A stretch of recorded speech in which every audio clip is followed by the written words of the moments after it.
அண்மை செய்தியை பார்த்துக் கொண்டிருக்கிறோம். சென்னை எண்ணூர் கடற்கரையில் 17 வயது கல்லூரி மாணவி உட்பட பெண்கள் 4 பேரின் சடலங்கள் ஒரே நேரத்தில் கரை ஒதுங்கியிருப்பதால் பரபரப்பான ஒரு சூழல் ஏற்பட்டிருக்கிறது.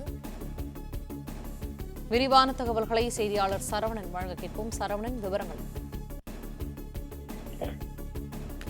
வடசென்னை பகுதியில எண்ணூர் பெரியகுப்பம் கடற்கரை பகுதியில் இந்த 4 பெண்களினுடைய சடலங்கள் அடுத்தடுத்து அந்த ஒரே பகுதியில கிடந்ததுனால பரபரப்பு ஏற்பட்டிருக்கிறது. அந்த பகுதியின் மீனவர்கள் தகவல் தெரிவித்து எண்ணூர் போலீசார் சம்பவ இடம் சென்று 4 பேரினுடைய சடலத்தையும் கைப்பற்றிருக்கிறார்கள். போலீசாருடைய விசாரணையில கும்மிடிப்பூண்டி பகுதியை சேர்ந்தவர்கள் என்று தெரிய வந்திருக்கிறது. அந்த பகுதியிலேயே, அதாவது இந்த சடலங்கள் கடந்த சற்று தொலைவிலேயே கரையில் 4 பேருடைய உடைமைகளும் அதே போன்று அவர்களுடைய செல்போன்களும் இருந்திருக்கிறது. எனவே இந்த பகுதியில் இறங்கி அவர்கள் குளித்திருக்கக்கூடும். இதனால் ஒருவருக்கு ஒருவராக அலையில் சிக்கி ஒருவரை காப்பாற்றுவதற்கு இன்னொருவர் என சென்று இப்படி உயிரிழந்திருக்கலாம் என்று போலீசார் சந்தேகிக்கிறார்கள்.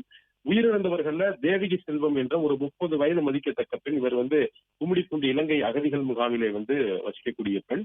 அதே போன்று பவானி என்ற ஒரு பெண், 17 வயதான காயத்ரி என்ற ஒரு சிறுமி. இந்த 3 பேரும் அந்த பகுதியில ஒரு ஜவுளி கடையில, கும்மிடிப்பூண்டியில ஒரு ஜவுளி கடையில பணிபுரிந்து வந்திருக்கிறார்கள். அதே போன்று ஷாலினி என்ற ஒரு பெண் கும்மிடிப்பூண்டியில கல்லூரி மாணவி. இவர்கள் அனைவருமே கும்மிடிப்பூண்டி பகுதியை சேர்ந்தவர்களால ஒருவருக்கு ஒருவர் அறிமுகமானவர்கள். 4 பேரும் கடற்கரைக்கு செல்ல வேண்டும் என்று அவர்கள் அங்கிருந்து இன்று வந்திருக்கிறார்கள். இந்த இடத்துல பொறுத்தளவு இந்த உயிரிழந்து கிடந்த இடத்துல எப்பொழுதுமே ஆழமான பகுதி, பொதுமக்கள் யாரும் செல்ல வேண்டாம் என்று எச்சரிக்கை எப்பொழுதுமே இருக்கக்கூடிய ஒரு பகுதி தான்.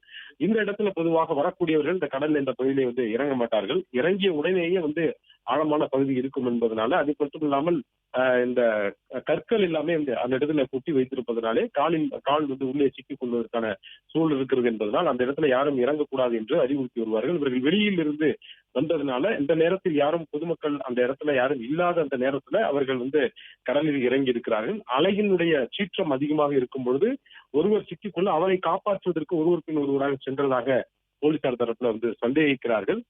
இவர்கள் தண்ணீரில் மூழ்கி அடித்துச் செல்லப்பட்டு அந்த கற்களில் அவர்களுடைய சடலங்கள் எல்லாம் மோதியதனால உடலெல்லாம் சிராய்ப்பு காயங்கள் ஏற்பட்டிருக்கலாம் என்றும் போலீசார் சந்தேகிக்கிறார்கள். என்ற பொழுதும் இந்த பிரேத பரிசோதனை மேற்கொண்ட பிறகுதான் அவர்கள் தண்ணீரில் மூழ்கி உயிரிழந்தார்களா என்பதை குறித்து அறிவியல் ரீதியாக உறுதியாக தெரிவிக்க முடியும் என்பதனால பிணக்கூறாய்வுக்காக ஸ்டான்லி அரசு